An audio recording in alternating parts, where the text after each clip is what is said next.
Hey, what's up everyone? Welcome back here on the channel. As you know, I love mastering with analog gear. I use tons of analog mastering equipment here in the studio, such as the Hum Audio LAL limiter, the Black Box analog design ACE-G2. I love as well digital recallable gear such as the West Audio NG Bus, the Better Maker Mastering Limiter 2.0. And yeah, there's a whole lot more. I have a side rack here as well. Tons of gear. However, this video is not for those who are using gear. This video is my top 10 plugins that I recommend using if you want an analog expensive sound, but you only want to use plugins. So basically, what I want you to learn in this video is how I approach these 10 plugins and how you can do too, how you can implement those plugins in your own workflow and that way, yeah, elevate your results. Because there's lots of approaches that I really, follow during mastering with analog equipment that you can just implement as well with plugins. Starting off with one of my favorite plugins, and this plugin is not getting enough love, I would say. It's being used, but it's being misunderstood as well. Bloom is an incredibly powerful adaptive equalizer. This plugin analyzes the audio constantly and applies expansion and reduction. One very powerful thing with analog equipment is that it's super easy to get expensive sounding high end. However, Bloom is capable of doing exactly that as well as a plugin. Let me show you how it sounds. So we got excite the highs here. We've basically got 4 bands and you see an M and an S. That means mid and side. You can apply different settings on the mid and side. What you basically can do, it looks a bit overwhelming perhaps at first, but it's very, very easy. The S depends how much you want to push the sides in that frequency range or reduce. Then you can double tap and it jumps back to 0. Same for the mids. So if you want to highlight a specific part, you can simply, here it has a low and a high pass filter as well, so you can low pass with this and high pass with that, so you can only focus on the low end or only on the mids or only on the air band. And here it says focus mid and side. So you can basically say, okay, I want a full focus on the mid or I want full focus on the side. Or double tap and it's evenly distributed. Then you can as well fully link or fully unlink the bands. So let's have a listen to Bloom, and a very powerful preset in Bloom is excite the highs. Just note one thing: if you hit a preset, you see the quality change from high to normal. If you have the quality setting at high but you switch a preset, it jumps back to normal. That's not what you want, because high means oversampled 4 times, while normal isn't oversampled at all. Especially when you use this at your mix bus, yeah, it must be set to high. It's very important. Excite the highs, very expansive sounding top end, which yeah normally is quite easy to achieve with analog equipment. For example, my Neve Master Bus Transformer has incredible top end. If you want to mimic this, excite the highs in oversampled mode, so at quality high, is a very good way to do this. You don't want to go 20% in most of the cases, and you want to leave the amount at 10.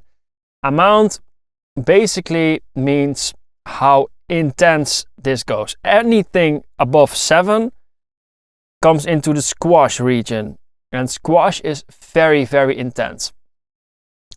Anything under 7 is way more subtle, and is less of a hype kind of effect, like OTT for example.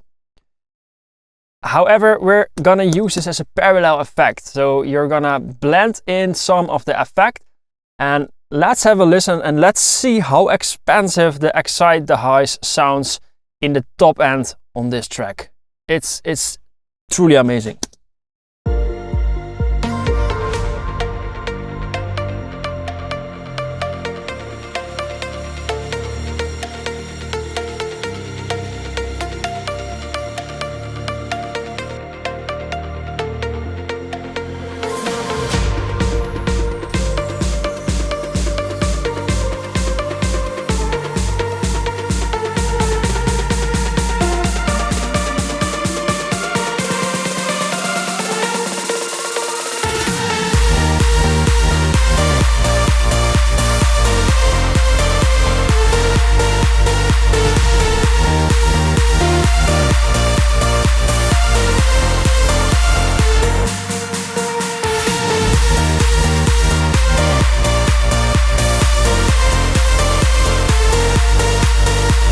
I don't think I need to explain anything more about that. It sounds crystal clear, it's adaptive, it listens to the audio and yeah, applies the right curve at the right moment. And in oversample mode, Excite the Highs is an extremely powerful preset.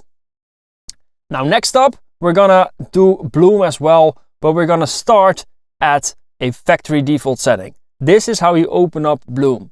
We're gonna just listen to the track and then set up Bloom. I'm gonna show you how you set it up. As said earlier, make sure the quality is set to high. Let's go ahead, play the track, and I'll be setting up Bloom specifically for this record.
You see how I've been quickly setting up a specific setting for this record and how it just instantly works within moments. It's super fast, very intuitive. Also, what I really think is super cool is that you can simply click the M, click the S and change their frequencies. So your lows, low mids, high mids, and highs, the frequencies that Bloom is suppressing and lifting can actually be different in the middle and on the sides. This is a next level plugin. If you want analog sounding masters without using top tier analog mastering equipment, don't miss out on Bloom. Then next up is the Ozone 11 vintage tape. This thing is an absolute beast. Let me explain it to you very quickly. High emphasis, it emphasizes the high end. Low emphasis, it emphasizes the low end. But it's also creating harmonics. The higher you're setting up the harmonics, the more harmonics are being created. Bias. Negative bias means more bright. Positive bias means darker tone. Then input drive, you can go all the way up to 30 dB and it's automatically correcting for any gain added. So you can really hear what it's doing. So you can hit the tape emulation harder or less hard. Then speed, 7.5, 15 and 30. 7.5 is slower and is more dirty. 30 is really good for mastering, and delta, yeah, just allows you to hear what it's actually doing. Now, let's see how this thing sounds.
Sounding amazing, especially the way that this shifts your tone is really different than an EQ does.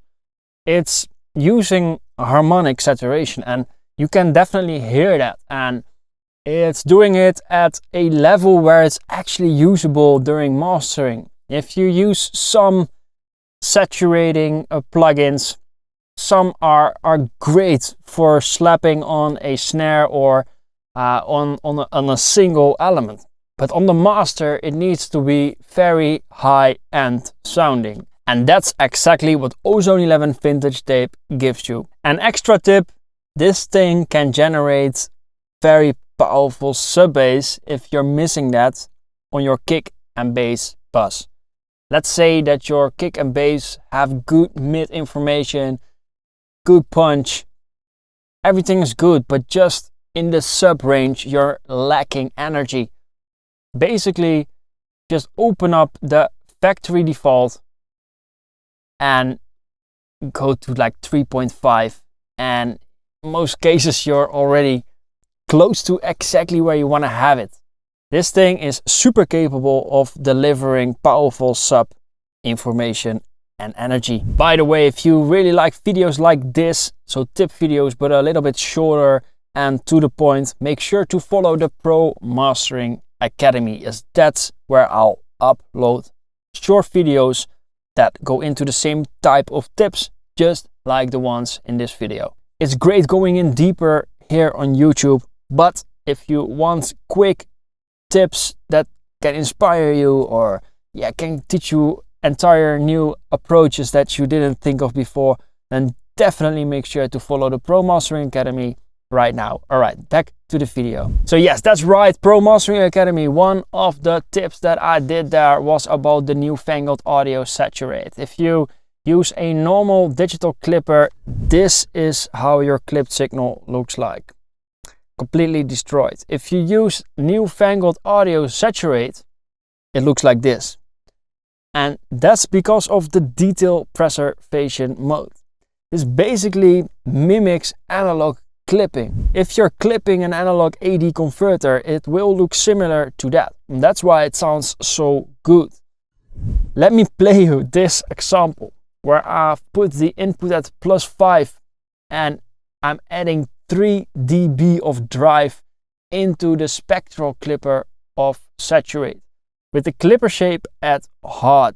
And caution, this is extreme clipping. I don't advise that you directly do it exactly this way in your master. However, to give you a good example and to show you how capable this digital clipper is of heavy clipping is really impressive. Have a look at the Brainworks BX meter and you see the difference before and after clipping, and then you hear almost no damage being done by Saturate. This, in my opinion, is the best sounding digital clipper on the market today.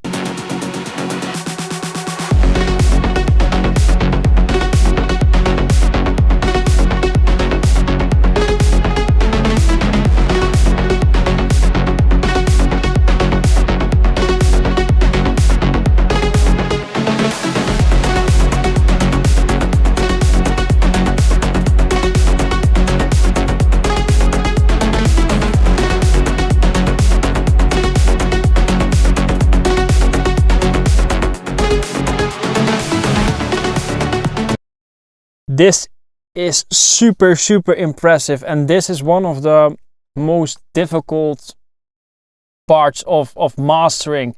It's getting a super low dynamic range without sounding over limited or way over clipped or over compressed, and this plugin is capable of doing it. If you hit this plugin with a powerful mix that's controlled, that has a balance that sits spot on, that has the right compression and isn't over compressed, then limiting everything is locked in the right way, then this is a plugin that you want to have at the end.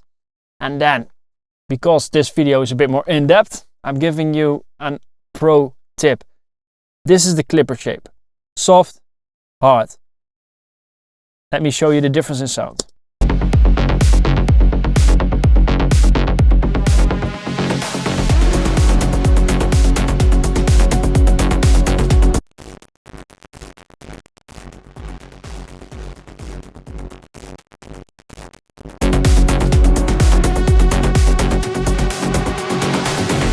What's super powerful is to use soft clipping early in your chain and hard clipping later in your chain. Soft clipping is way less destructive, and hard clipping gives a super powerful edge to the sound. It's part of the dance power that you're looking for when doing dance mastering. If you have a super clean signal that's super quiet, it's great to listen to it, but that's not the type of master that you want to, upload on Beatport and have DJs play in their sets, because those masters are all -3 RMS, super loud masters. So you want to have that same loudness because it's simply part of how that genre sounds and hits you with a lot of energy. And hard clipping is crucial to get right if you want to have that sound. However, Newfangled Saturate soft clip, really powerful. What you can do as well is, if you're using only one clipper, automate the clipper shape. So you can, for example, go into soft clipping in the breaks, hard clipping on the drops. Don't miss out on that opportunity. Then, one of the things that I love most about analog gear is that subtle changes in the sound can actually be the reason that the master sounds so good. For example, the loud limiter has these transformer switches that you can switch on. The transformers in the loud sound next level.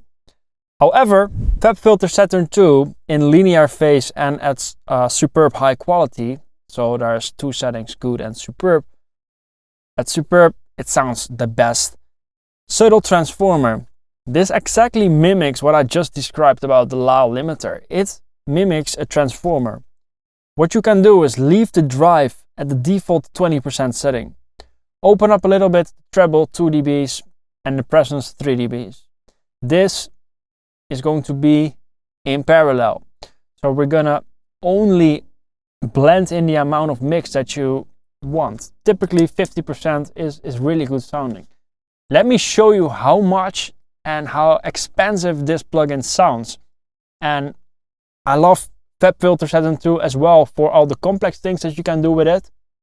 But this very simple way of using it, yeah, it just always delivers. It's such a powerful plugin and it sounds so good. FabFilter has such a good sound. It's next level. It really comes close to analog equipment.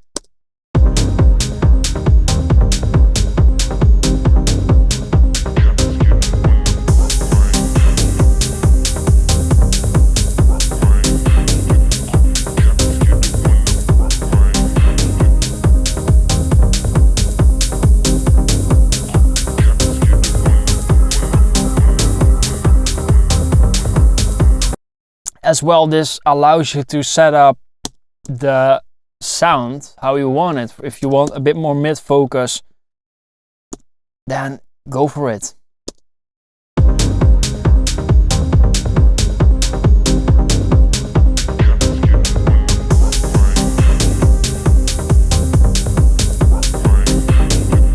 What's even possible is to switch to mid side and have the focus be more on the middle, or even only on the sides, or use two FabFilter Saturns, one on the mids, one on the sides. It's really endless. So here we put it in mid side and focus more on the mids.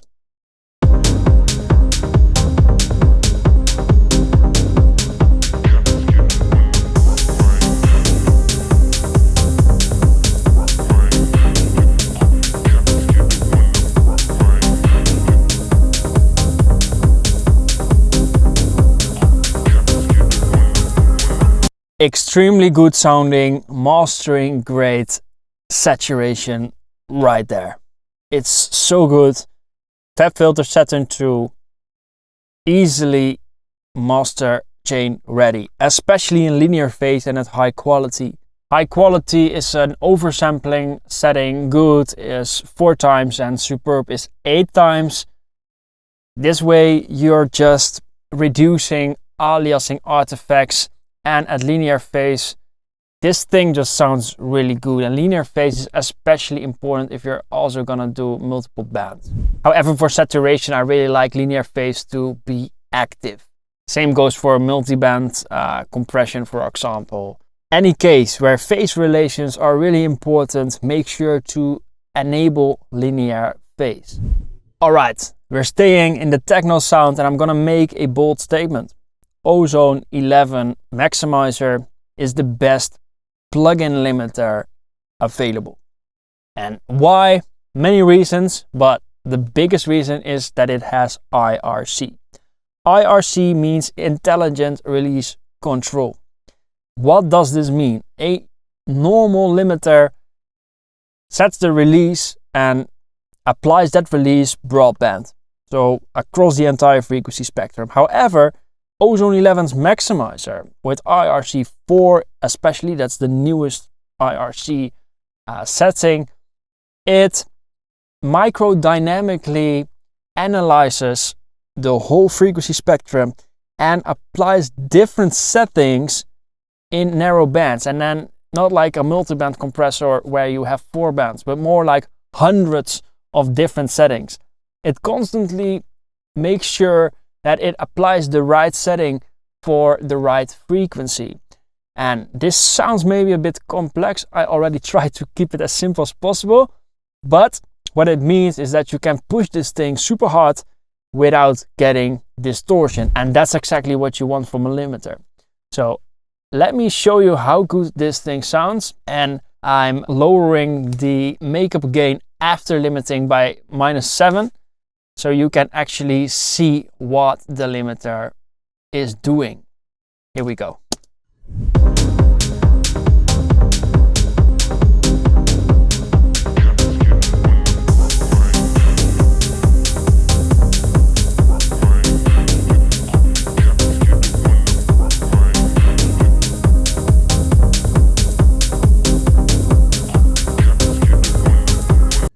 This limiter sounds amazing. Let me play you another track as well, and we'll go over some of the different settings that you can use when using the Ozone Maximizer.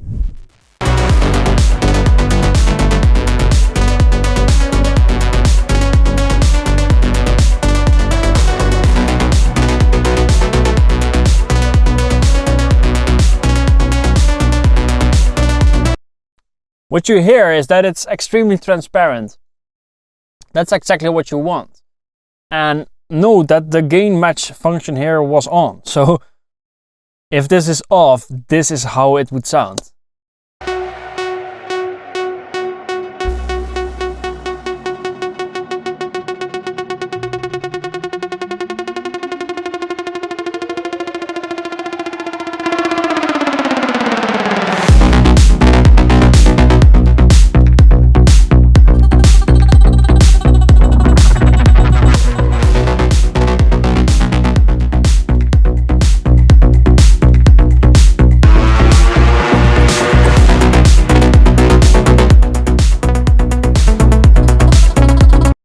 And then of course I'm pushing this thing 6.8 dB, so yeah, let's actually lower it respectfully so we're only hearing the part that's being pushed.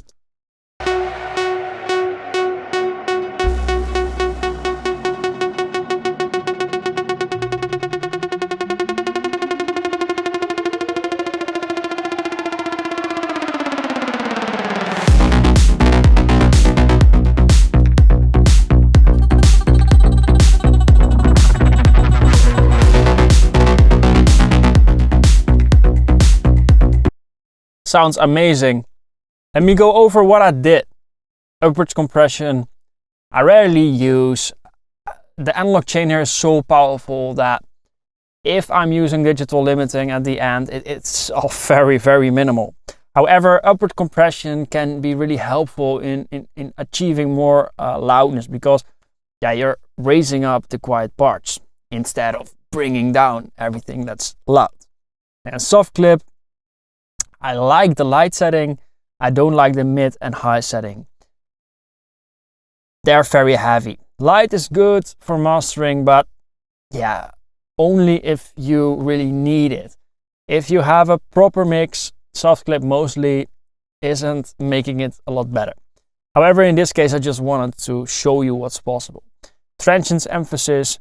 My advice is to use delta to set this up, because transients emphasis is basically there to emphasize the transients, and yeah, the limiting can reduce the transients and make them sound less emphasized. So this is there to bring back that life. Stereo independence, very easy to make super complicated, but it's there to allow you control over the stereo independence of the limiting that's being applied. At 0%, the limiting applied on the right side is equal to the limiting applied on the left side. At 100%, it's fully separate from each other. However, Ozone Maximizer then makes also the separation between transient and sustain. This allows you to have fully independent transient limiting, and same goes for sustain. Sustain is everything that's non-transient. In limiting, transients are really important, because it's all the detail that you hear. and you're even emphasizing the transients. The sustain is way more the music, the body, everything that comes after the transients. I personally really prefer having more independence on the transients and less on the sustain. Because if you're letting the sustain loose, then you will hear that the music can make weird shifts. However, with transients, it's important that they feel lively. If you smash them both equal on the right and left side, it's very easy to get a closed kind of over limited sounding master. That's why I like to have the transients stereo independence a little bit higher than the sustain. However, it's specific per track. Then release, it says character. So this is working together with intelligent release control, and the true peak in Ozone 11 Maximizer is super good as well. You can use it, but that's another video. Next up, an absolute killer mastering weapon, Oeksound Spiff. This plugin does two things: reducing transients and emphasizing transients. It's cut and boost. That's the two options that you have in this plugin. Cut, everything is blue; boost, everything is red. Different than Soothe, it's a whole different plugin. This allows you to bring life in anything. As well, it allows you to reduce very transient intense content. However, in this video, I'm talking about the top 10 mastering plugins if you don't have analog equipment. If you push a track through the analog chain, you always get a lively sounding master. Great color, great detail, and very easy to get super loud while retaining that clarity. With plugins, this is a bit more tricky. So that's where Spiff comes in. Let's set this up at a quite dull sounding track and bring back a little bit of life. My starting point is bring my life back.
Next level, I don't even need to explain this. I think the demonstration shows why this is a plugin that you cannot miss. And I specifically use a couple of pretty well-known plugins in this video, because these are just, in my opinion, some of the absolute best plugins ever made. If you have these plugins, you can do whatever is needed. And Spiff in mid-side, next level.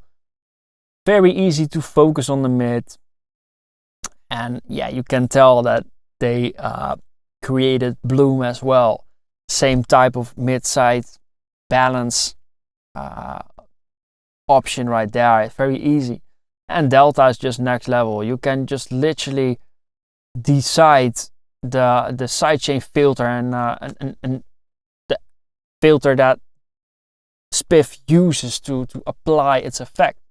And here what it's doing. Then sensitivity and sharpness give you the opportunity to really get Spiff reacting the way you want. And then decay is very important. It's the release time and decay LF HF. If you go all the way down, it's faster in the high frequencies and slower in the low frequencies, and the other way around. This just, it looks complex, but it's very simple. Just use delta and let your vision lead. You can literally set it up in a way that you feel, yes, now it's exactly spot on, doing exactly what I want. Because in your mind, you need to already see in front of you where you want to push that track. And this, especially with Bring My Life Back as starting point, I'm not saying just slap that preset on, definitely not. But as a starting point, it's extremely powerful. And Spiff is a plugin that you need. Oh, and quick tip, gentle transient rounding. Use that if you're having material that's just way too painful on your ears and way too transient intense. See what it does.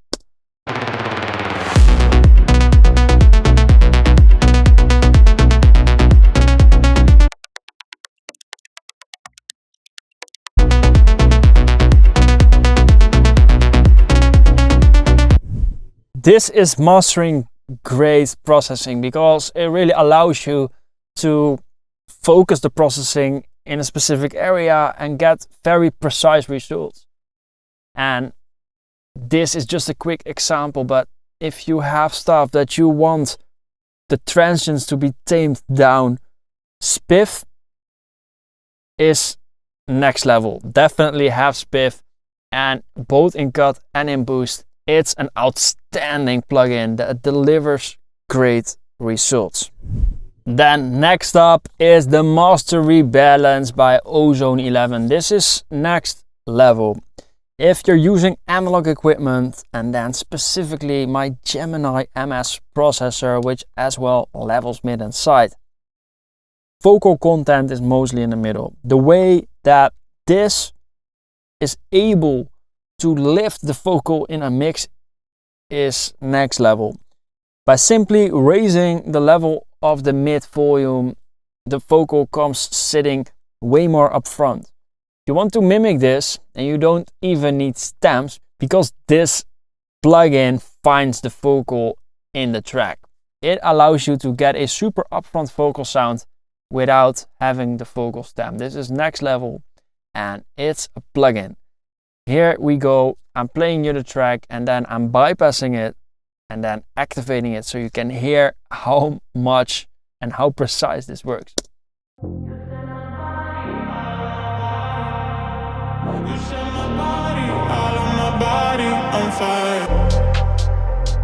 I melt in your hands, soaked in sweat when we dance. I fall to my knees, baby.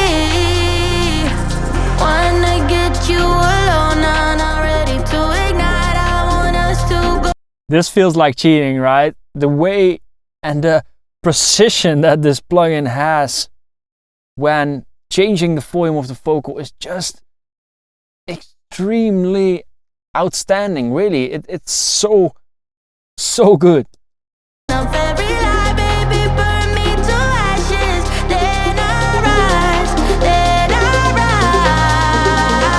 You set my body, all on my body. You set my body, all on my body on fire. You set my body, all on my body. You set my body, all on my body on fire. You set my body, all on my body. You set my body. next level. You need this tool in your arsenal, and of course you can, if you have stems, raise the vocal, but don't forget this applies it where you want. So even after all kind of processing, this allows you to bring up the vocal. So after the entire sum has been made, you can raise up the vocal and make sure that it cuts through. I love using it for vocals. That said, it does work really good as well for drums and bass.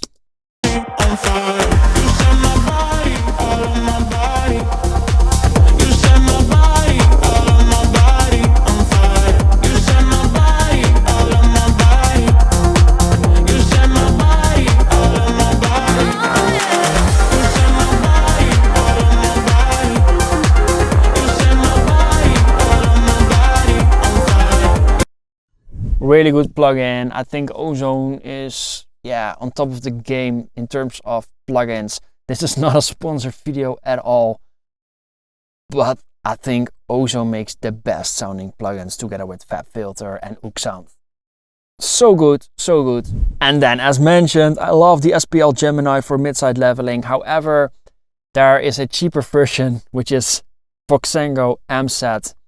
Cheap as in it's free, but it's really good as well. This allows you to bring up the mid and the side gain, and you can really get a bigger sounding track with more focus in the middle and a wider feeling side image with just using volume. And then if you're using the analog gear, there's actually more happening than just a basic mid-side leveling. Check out my mid-side leveling video. I'm doing a shootout between all kind of different ways to do mid-side leveling, and you see that there's lots of difference. But let me just show you what it does if you add 2 dBs on side gain and 1 dB in the middle. This is so powerful, and after playing you this example, I will give you another explanation and demo as well. You set my body, all on my body. You set my body, all on my body on fire. You set my body, all on my body. You set my body, all on my body on fire. You set my body, all on my body.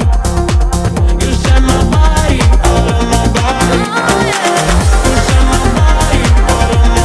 So you hear small changes. I would not quickly do 2.5, but just to demonstrate, small changes can make such a big difference in the focus of your mix. Here, let's do 1.5 dB. So yeah, just to explain what happens, everything that's identical on the right hand side, so mid information, gets raised by 1.5 dB. You set my body, all on my body. You set my body, all on my body on fire. You set my body, all on my body. You set my body, all on my body on fire. You set my body, all on my body. You set my body, all on my body. Way more grit, way more body, and yeah, it's just the vocal comes through better. The kick, the bass, you're basically amplifying everything that's good and gives this track its strength in the middle. Next to that, you're improving translation on mono systems. And it's 2025. I'm not saying that mono systems are super important, but being mono compatible is. Why? This is because if you have a mix that's very mono compatible, not only does it sound good on mono speakers, it sounds good on stereo systems as well, because it's super focused. So if you listen to a track that has good mono compatibility, it will sound good everywhere. And if it only sounds good with a super expensive system and in stereo, that says something about the mix. I master even in mono a lot, or play back my PMCs in mono just to hear what's happening in mono. Of course, I export the master in stereo and I work a lot in stereo, but I just love monitoring in mono as well because it tells you so much. And if your mix and your master sounds powerful in mono, you know that you're doing a really good job. Then next up, one of my all-time favorites. Those who watch me for a longer time know, but I love the Sonnox Oeksound Inflator. This little thing is a wave shaper, and it's basically able to infuse your track with a more powerful sound, more harmonics, and a less warm sounding wave shape. So what this does, it beefs it up. It's very easy to control. We got effect, curve, and then I like to enable band split when you're using it on frequency rich content, such as a mix, because it splits the bands. Curve, very easy. I don't use it in negative values, only on 0 to 50. 0, it's more subtle. 50, it's extreme. I'm gonna blend in the effect, so at 0 it doesn't do anything, and at 100 it's full on. I'm gonna blend in the effect and increase the curve a little bit. Curve is basically an intensity of the effect. Let's see how good this sounds. On fire. You set my body all on my body. You set my body all on my body on fire. You set my body all on my body. You set my body all on my body. You set my body all on my body. You set my body all on my body on fire. You set my body all on my body. You set my body all on my body on fire.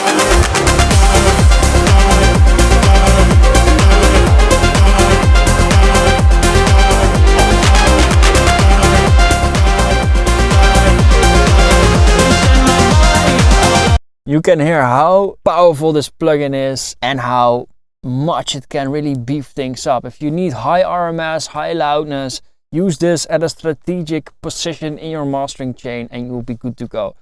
As well, you saw me quickly switch on and off the band split mode, and yeah, with band split on a master it sounds way better. See on the most extreme setting how much difference it makes. On fire. You set my body all on my body. You set my body all on my body on fire. You set my body all on my body. Retains way more detail, especially in the low end. Make sure to not oversee this little knob, because it really drastically changes the quality of this process when you're using it on mastering. I love using analog gear. If you push the mastering chain here a lot, then this type of energy already gets infused in a mix. And in this video, I'm showing you ways to get that same type of result with plugins. Oeksound Inflator, you must have it. Then the 10th plugin, and the only thing that I didn't cover is glue compression. Glue compression analog, just I did a lot of tests. Glue compression analog sounds just superior. So if you want to get the same type of compression feel, use Cytomic the glue, and then heavy compression, fast attack as in 0.3, fastest release as in, I think that's 0.1. On my analog compressor, that's 50% faster even, it's 0.05. Compress a lot, like 8 dBs, but just blend in like 20-30%, and that way retain the dynamics in a way that don't sound overcompressed. So that's my take on analog versus digital compression.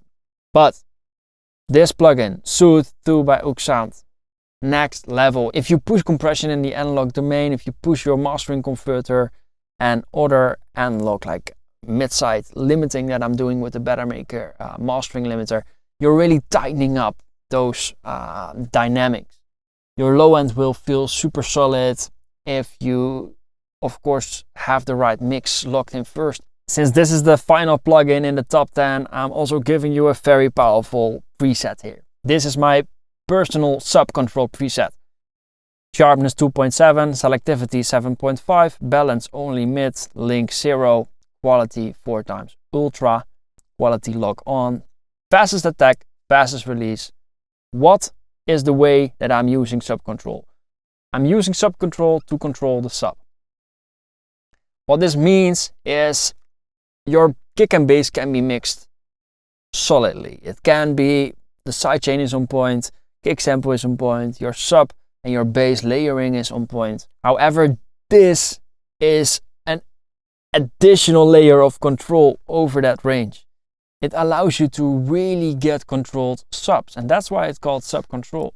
And then with trim, it allows you to lift up your overall master level because sub eats up the most amount of headroom.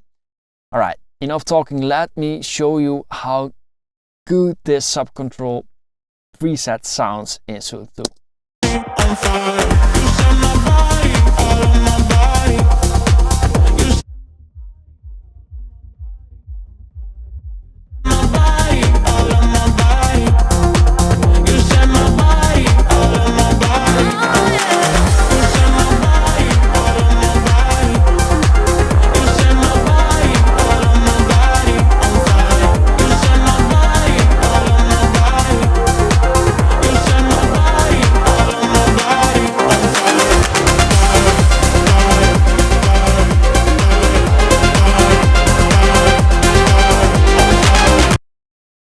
The last example was just to show you what it's capable of. Of course, you don't want to have that type of mix because then the sub isn't powerful enough. The first example that I did was a bit more realistic. Even that actually was extreme. I love using this on the master, but I also love using this on the kick and bass, and only in cases where it's really needed. You need really tight additional sub control pre-analog mastering chain that I'm doing here. In those type of scenarios, I might use sub control. And then it's just doing a little bit of reduction to tighten up the subs. Very powerful, very good sounding, and that's closing this video with the top 10 of mastering plugins that I recommend using if you don't have analog equipment. Since we are in Soothe, it's by the way at hard mode. Since we are in Soothe, you can really get warm sounding top end with de-essing the master as starting point, and just dialing it in a way that works for you.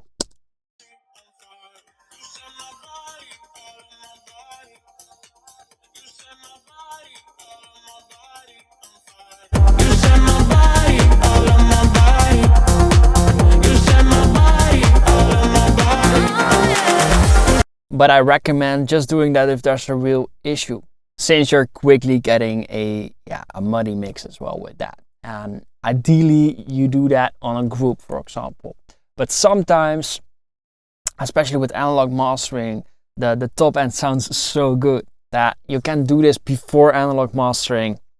Just warm up that top end in the digital domain, and then in the analog domain, use, for example, the Maag EQ to open up the top end, and then you get super bright sounding, intense clarity on your master, but it still sounds warm and pleasant. So that's a really cool technique. So that's a little pro tip right there for you. That wraps it up, the top 10 mastering plugins that I recommend using if you don't have analog equipment but you're looking for that expensive sound. My aim for this video was to go in depth enough so you understand each plugin and how I recommend using each plugin, but also not go too in depth to make it too long.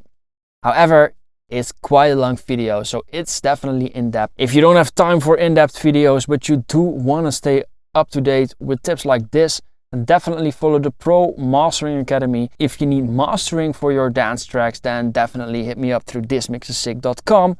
That's my EDM mastering studio.